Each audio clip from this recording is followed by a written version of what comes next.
Welcome to another movie plot. It begins half a mile underground inside a secret laboratory called the Hive. The Umbrella Corporation's currently the largest company in the world, but what the public doesn't know is that their profits are mostly derived from weapons manufacturing. After a failed experiment resulted in the chemical called the Tyrant virus, one disgruntled employee releases it into the ventilation and steals a copy of it as well as its antidote.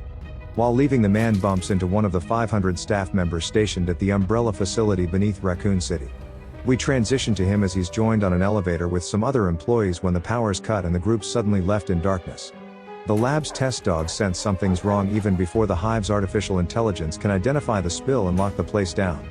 Known as the Red Queen and modeled on the daughter of Umbrella's head programmer. You're all going to die down here. She sets off the sprinklers that flood the airtight lab, trapping the scientists inside. The majority of the population are hit with a nerve gas that renders them unconscious to prevent escapes. After one of the elevators falls, killing everyone inside, our group of survivors are left screaming for their lives when their own plummets, but it stops at level 3. One lady tries to squeeze her way off the elevator, but it drops and nearly cuts her head off. Then, as if the Red Queen's playing with her, it shoots back up, finishing the job. On the surface above them, a young woman named Alice wakes up in a shower, seemingly suffering amnesia. She finds a note saying that today her dreams come true, but the handwriting isn't hers.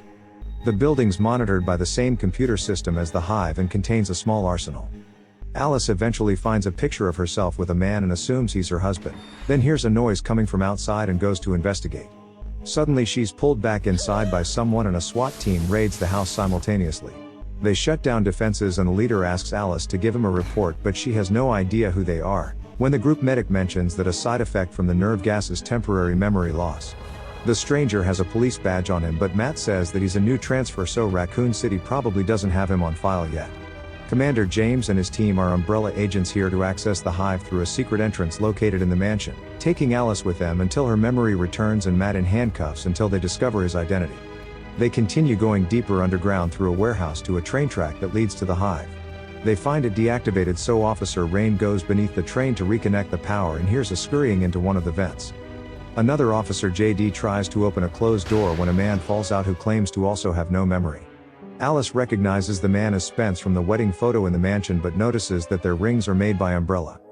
It's revealed by James that the two's marriage was really a cover and they're actually security guards stationed at the house to protect the entrance to the Hive.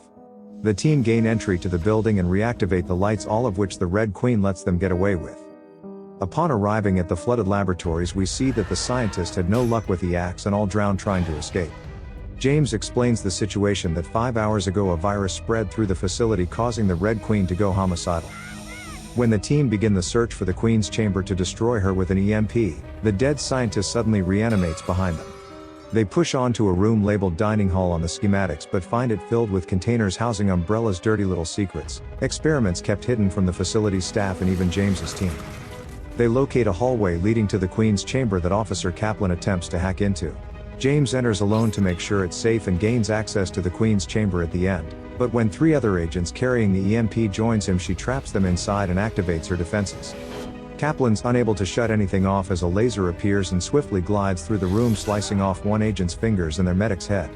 The laser returns at a lower height but rises to cut one man in half while just missing James, who leaps above it. Everyone inside's now dead except for the leader, who thinks he's worked it out, but it splits into a laser grid that spreads out across the room and dices him into little pieces. Kaplan shuts it down, but it's too late, and with JD and Rain still in the dining hall with Matt, Kaplan's left alone to terrifyingly retrieve the EMP, hoping the lasers don't return. He gains access to the chamber and Alice assists him in installing the device to fry the computer, when the Red Queen projects herself to implore them to stop. When Kaplan ignores her and proceeds to shut the system down, she says the final threat, that they're all going to die. The power goes out and the Hive locks deactivate, releasing the 500 undead employees formerly contained in various compartments of the facility. Inside the warehouse, Rain hears a noise and goes to check it out before coming across an undead, but it bites a chunk out of her hand and knocks her to the ground. JD throws it off before shooting the advancing zombie in the leg, but it keeps coming at them, so they just blow her away and explain to everyone else that it was just a crazy lady. A horde comes out from all directions, including the returning female, but Rain breaks its neck and opens fire, with her team still unaware that a headshot is required. Eventually, their lack of any accuracy destroys a containment cell that splits the group up and releases a large experiment into the facility. Trying to escape the room, Kaplan gives the door codes to JD, who lets in another large swarm of zombies that drag him away to his death. After losing her best friend, Rain retreats to the Red Queen's chamber with Spence and Kaplan to figure out how to escape.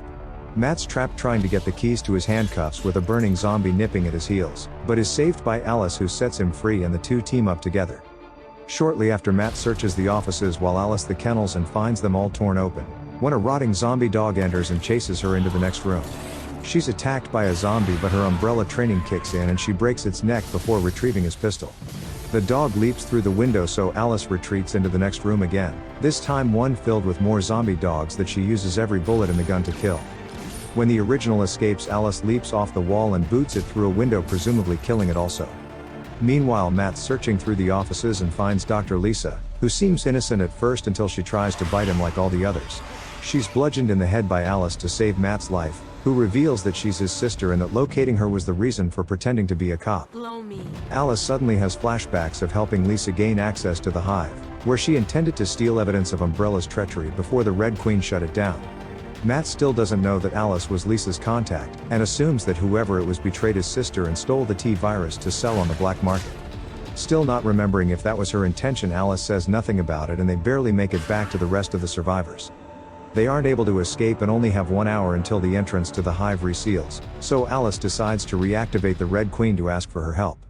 She tells them all about the tyrant virus and how she was forced to seal everyone inside the facility to prevent it from escaping. The Umbrella Corporation developed the virus as an experiment to prolong life, but it made the recipient need to feed on living flesh to survive. The Red Queen recommends severing Rain's spinal column or destroying her brain to save themselves, as the bite spreads the infection.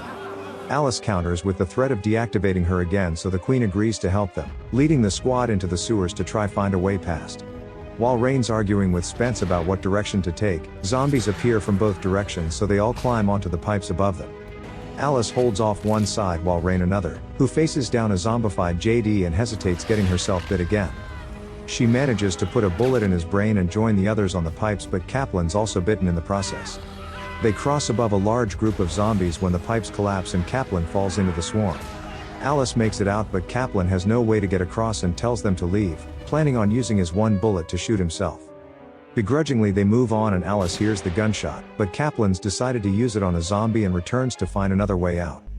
They re-enter the facility and Alice remembers that there's a cure for the virus that they tested on rabbits. With Rain on death's door, Alice goes searching for it in hopes of curing it, while admitting to Matt that she was his sister's contact, but doesn't remember if she betrayed her. She locates where the vaccine should be, but it's gone, as Spence suddenly remembers that it was him who released the virus and stole the antidote, after overhearing Alice and Lisa's plan to bring down the company and trying to get ahead of it. Simultaneously, Alice realizes and dives for the gun, but Spence beats her to it, and points it at the brother whose sister he got killed. He reveals that the antidote was on the train where they found him the whole time, but the Red Queen locked the place down before he could escape.